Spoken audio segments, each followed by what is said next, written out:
I thought that Johnny Somali was bad, and indeed there are many bad things about the Somali case, but robbing graves has to be at the lowest pinnacle.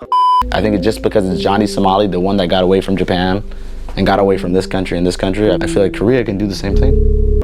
Johnny Somali is now using a new tactic to escape. You might think this is old news, but if you believe that, you're totally wrong, because right now people are exposing how Johnny Somali ruined South Korea and Japan, and now his followers are also starting to follow his footsteps. Why is Johnny Somali facing even more charges without escaping from Korea? Maybe it's revenge. Who knows? There's even an Australian version of Johnny Somali now targeting Japanese culture with multiple crimes. I'll break that down later, but it's actually a shady move influenced directly by Johnny Somali. What's happening now is all part of Johnny Somali's blueprint and tactics, and I'll show you proof, so watch till the end.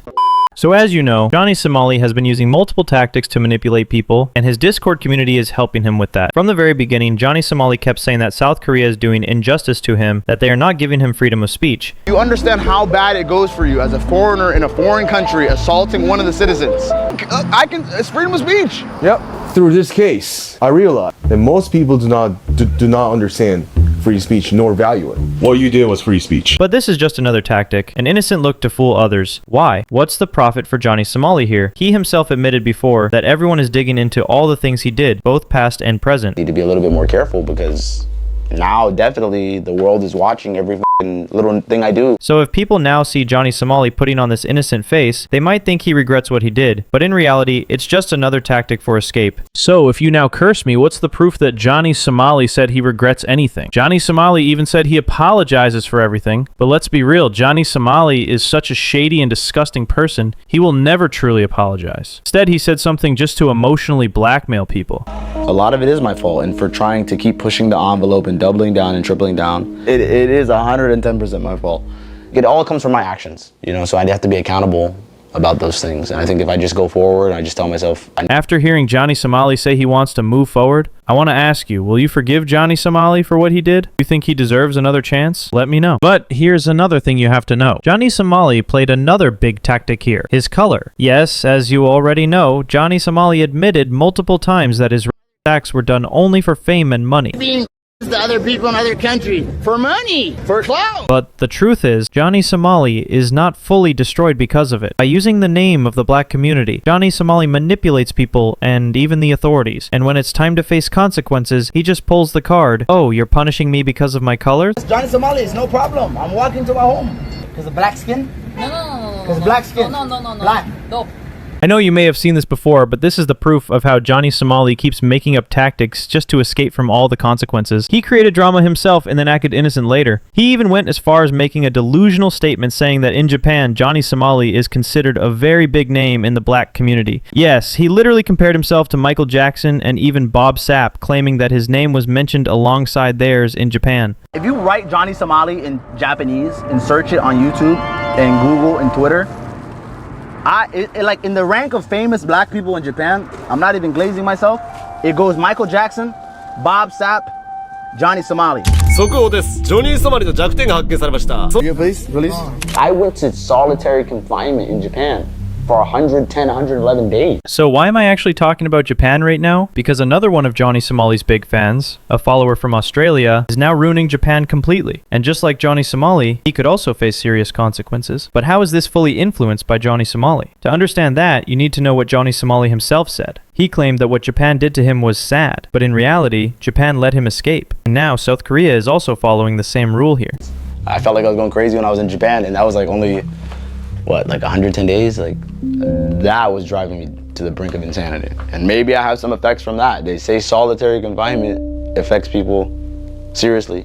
So I don't know, maybe I have some trauma from those things. I don't know. Maybe I want to get back in the world. Maybe I want to get back at the Japanese government. I think it's just because it's Johnny Somali, the one that got away from Japan and got away from this country and this country. I feel like Korea can do the same thing. Did you see that? Johnny Somali said that himself. He's actually still holding on to the hope that South Korea will free him soon. He believes South Korea won't keep him in jail for long, and if they do, it'll be a very short time, just like in Japan. Then, after that, he expects an easy deportation to another country. He can cause even more chaos. And it doesn't stop there. Johnny Somali has said multiple times that he knows what he's doing is not right, but at the same time, if the South Korean government punishes him, he thinks that would also not be right for him. Got the most views. I became the most infamous. But to charge me with all these like minor crimes and like lock me in this country for months for doing that, I feel like is still not right. I feel like it's both. I don't think I'm right, and I don't think the government right here is right. I'm a nuisance. I'm not gonna act like I'm perfect. I just feel like I'm antagonized and demonized, like, and canceled to the point where I'm like, okay, I'm insensitive to cultures. I went to Japan. I made fun of the Hiroshima and Nagasaki. Made fun of the statue in Korea. But should people try to kill me over that?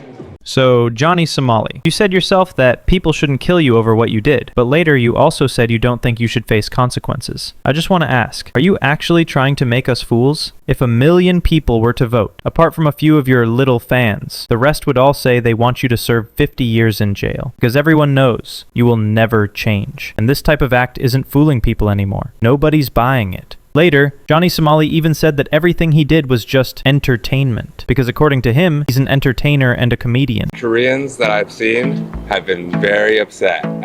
Why are they taking it so serious? Why do you think? Because it's kind of disrespectful and stuff. You saw what I did in Korea, right? Yeah. The statue? Yeah. I look at myself, I'm just a comedian, I'm an entertainer, I'm here to entertain my audience. Like, you know Borat? Yeah. I look at myself like that.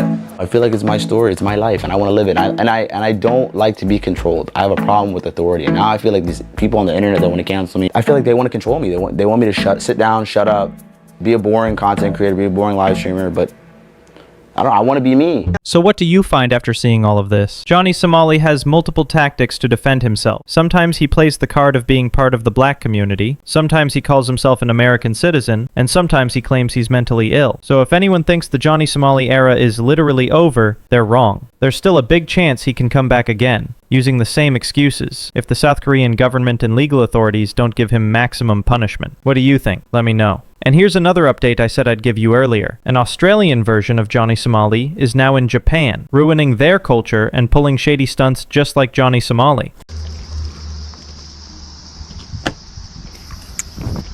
Yo, Bonnie Tokyo.